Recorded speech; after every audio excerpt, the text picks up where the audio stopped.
wonderful internet land. Okay. Looking at a frayed towel in the carrier. Alright, you ready? Yeah. Hi, my name is Pamela Staley. My organization is Feral Cat Assistance in Trapping. I've been trapping feral cats for a little over 20 plus years. I would estimate on an average of 1,000 cats a year, and these are just feral cats. This doesn't include kittens, any other cats that I've been able to get off of the streets. So upwards of about 25,000 cats that I've been able to TNR with a handful of volunteers and just in the general area of where we go. So I'm going to talk specifically about the types of traps I use and talk about recovery, be it in traps or in carriers. I'm very blessed within this region that I'm able to use the carrier method. Not everybody can use carrier method, and I understand that. So a couple people have asked me to show how to do recovery in traps. First, I'm going to talk about my two 24-inch forceps. I have curved and I have straight, and they actually do have a specific purpose as to why I have curved and straight. Number one trap to use for me is a True Catch LTD. It's super important you get the lightweight one. This is what that means. It's a lighter gauge metal. They do make a 30 double door heavy duty, which is a heavier gauged metal, which means it's a heavier trap. The other traps we use or that are out there are, they have several names. You have your Tomahawk or your Have a Heart or just no named brand that you can buy at your local hardware store. I do not like these traps, period. But if that's all you got to work with, that's all you have to work with. I totally understand. So I'm going to educate people on how to work with these traps, especially in the recovery. So this is a kitten trap. I'm not necessary to use, so I'm going to focus on the adult trap.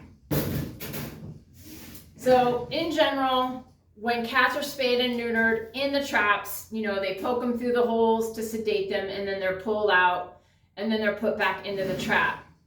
If the TNR place is able to place a towel inside of that trap, that is always beneficial. Some places use pee-pee pads. Not a fan of these either. But it is what it is. So again, I'm just trying to give you options. When a cat is in a cat trap, you're trying to think of, okay, they're going to defecate themselves. It is what it is, be it pee or poo. So I would generally, and this is where my forceps come into play. If you're able to, again, you're lifting it up, taking your forceps, and if you've got a dirty towel in there, you can easily just try and pull out. See, you have to have this space, and this space can be quite detrimental because the cat can actually bang through that. And changing it out that way.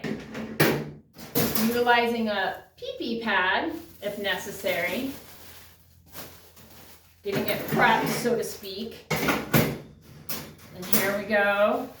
Wow. Keep going.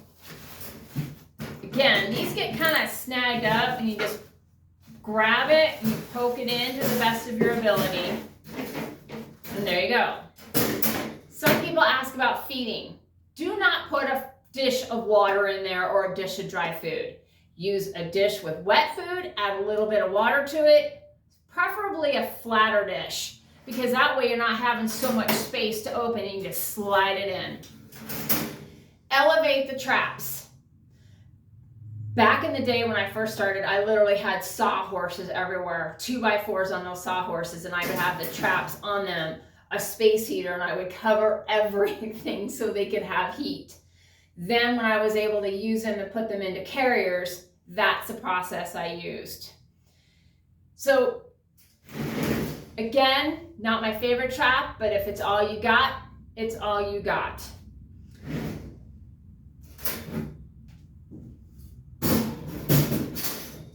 The True Catch trap, hands down, is this most efficient, effective trap out there. If you've used one, you know the ring side, which is the front side, and then the back side. And then I call it the guillotine style door. It doesn't come off. Yes, by the way, some of those silver traps have back doors that come off, But if you got that, great. The same applies here. So you're able to just lift it a little bit and still grab through the towel. If it's placed down the length of the trap, you can easily, and generally when the cats defecate in it, they will actually kind of roll it up into a little ball. And you just grab it and pull it out, and then getting another towel and pushing it in there. And again, the food, same thing, you just kind of lift up. The other thing you can do is some people do tend to do is getting another True Catch and transferring it from one True Catch to the next True Catch. You just lift both the doors. Again, your forceps can poke them in very gently. Now you have them in a nice clean trap. Recovery times. Males, 24 hours, you can release them the next day unless they have an injury. Again, depends on what that injury might be. Pregnant cats, depending on how far along they are, I usually keep them up 3 to 5 days. Injuries, you have, entropion. Again, you can Google all these terms. Sometimes cats get tail amputations, very common. Again, just a couple of days, depending on what your weather and where you're at. Generally, they will just use glue or dissolvable stitches. Another thing, as far as recovery, again, it just depends, like ears. Sometimes males will have these big wounds from fighting and or ear mites, which are very common. Generally, most vets will give a convenient shot for that, and that's a 14-day long acting antibiotic, and hopefully your vet or the TNR place offers that. Some people ask me about vaccines. Here in Washington State, if the cat is ear-tipped and of weight, I think it's about 4 pounds, they get a rabies vaccine. If I had my choice between flea medication, generally Revolution, or an FVRCP that I'm having to pay for, I'm going to pay for Revolution. FVRCPs are not, I'm not saying they're not effective, it's just that they generally tend to need a booster shot. Well, clearly we're not holding on a feral cat for 4 weeks to give it its booster shot. Revolution treats your worms and your ear mites and fleas, of course. While it's only for 30 days, it's better than nothing. So then once you get the fleas treated, there's lots of natural products you can put in their bedding and even in their food to help with, some flea infestation. It just really, Dimetris earth, I can't pronounce that word, but it's a good product. It works fairly well. There's some other stuff, food additives you can put into the food that are effective. It's, it's just another resource you can put in the food. Hopefully your veterinarian will also deal with quality of life issues for feral cats. We'll discuss that in a minute because I'm now going to go to the drop trap. First, let me back up. I'm going to actually go to the brown trap. If you've trapped multiple cats at a site and or you have kittens that are not going into the trap or setting off the trap, which is very, very common, I call it the water bottle trick, but clearly I have this made, so I'm not wasting water bottles, and this is a little sturdier.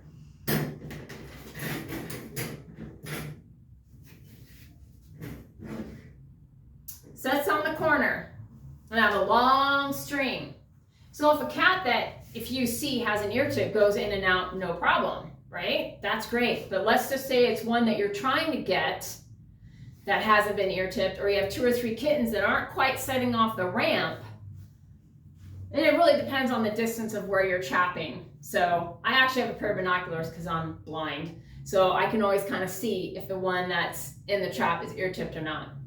So same thing. Now, you are present at the site. When we're using the water bottle trick, I actually don't cover the traps, because I need to be able to see when that cat is all the way up to the ramp or the back part of where the food is. And since I'm present, once I've pulled it, I run to the trap, I cover it, and everything is fine. Yes, it's okay to leave a cat trap uncovered for a couple of minutes to make sure we're trying to get the cat that we're wanting. So again, we're just pulling on a string, depending how long you're wanting it, 100 feet, 50 feet, 20 feet, doesn't matter. And basically once that cat is back here, you go and you have your cat in the trap. So that is super beneficial. I love it. It's worked numerous times for me and I have great success with it, especially with kittens. Super important. Now we're going to go to the drop trap. There we go. So this is the drop trap. This is a tomahawk drop trap. This generally breaks down, but I just keep mine up. And you'll see I have kind of lots of bungee cords on them because unfortunately these things always tend to break. And so I always have bungee cords to secure the top better. Okay, I'm gonna walk back over here. Okay. Again, drop trap has a string. This is the thing it stands up on. You put your food way in the back there. I usually will false trap with a drop trap for a good week. And you can trap multiple cats in here. This is another benefit concerning trapping cats that have been fixed and not been fixed. So once the cats, again, this trap is super light. So once I'm setting up a drop trap, I always tell people to have weight on either side of the trap, like a brick or two, a couple gallons of water. Also have your blanket nearby when that occurs. So again, depending on what your situation is you're wanting to get said cat or cats in the drop trap. And again, all you're doing is pulling. You're gonna run, put your weight on it, then put the weight from the stones or gallons of milk on top. Then you're gonna cover it. Okay, I'm just gonna do it like that. Please know this is very traumatizing. They're bouncing all up and down everywhere, but you know what? You gotta do what you gotta do sometimes, right? We have doweling. And again, this seems a little bit, traumatizing, but not all cats are going to go into the box that you're going to put them in, so you need something to poke them in there. And a squirt bottle filled with water. Again, not that anyone wants to be doing this, but again, it's a matter of trying to get the cat from the drop trap into your box. Again, these are just tools. This is a feral box. Most shelters use these. They're extremely effective, particularly for feral cats. This just lifts up and lifts down, lifts off. I use this when I'm housing feral moms with kittens, so that way I can clean out the cage, etc. These are kind of pricey, but again, they're very effective. I use this to get the cat, one cat at a time.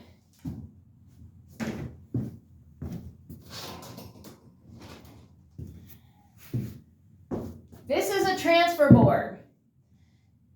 If you've got multiple cats in here, you're like, well, how am I going to get one cat at a time? Yeah, and it's very tricky. I'm not going to deny that.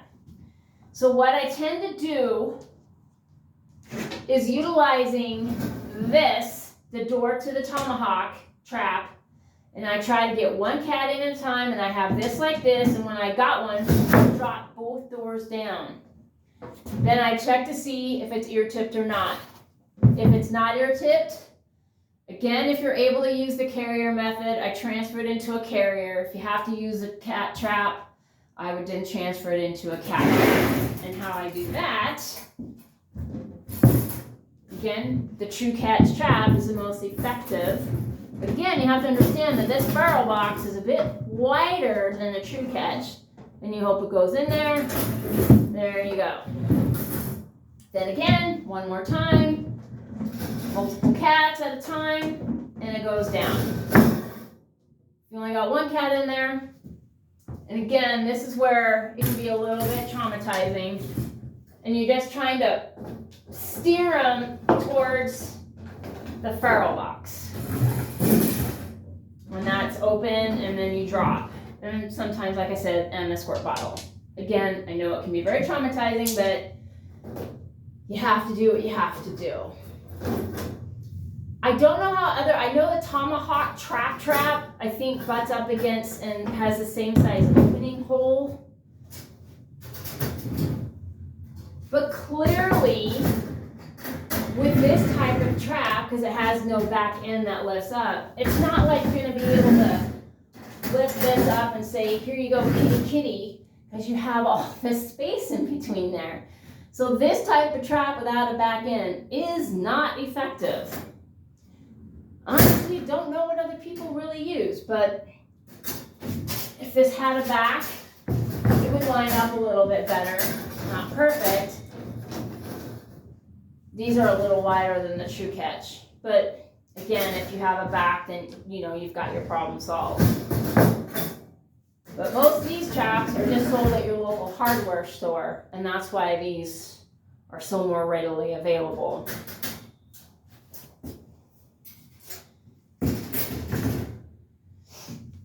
Some people ask me how I deal with cats in carriers for recovery and how I hold my cats in recovery.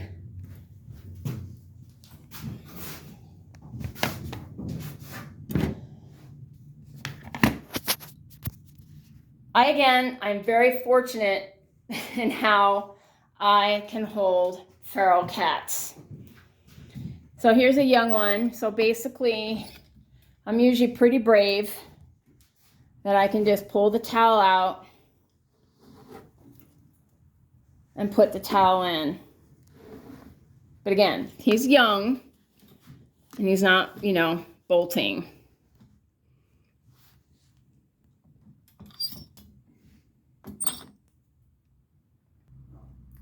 Okay, so I will use the forceps to be able to pull this towel out with the door open.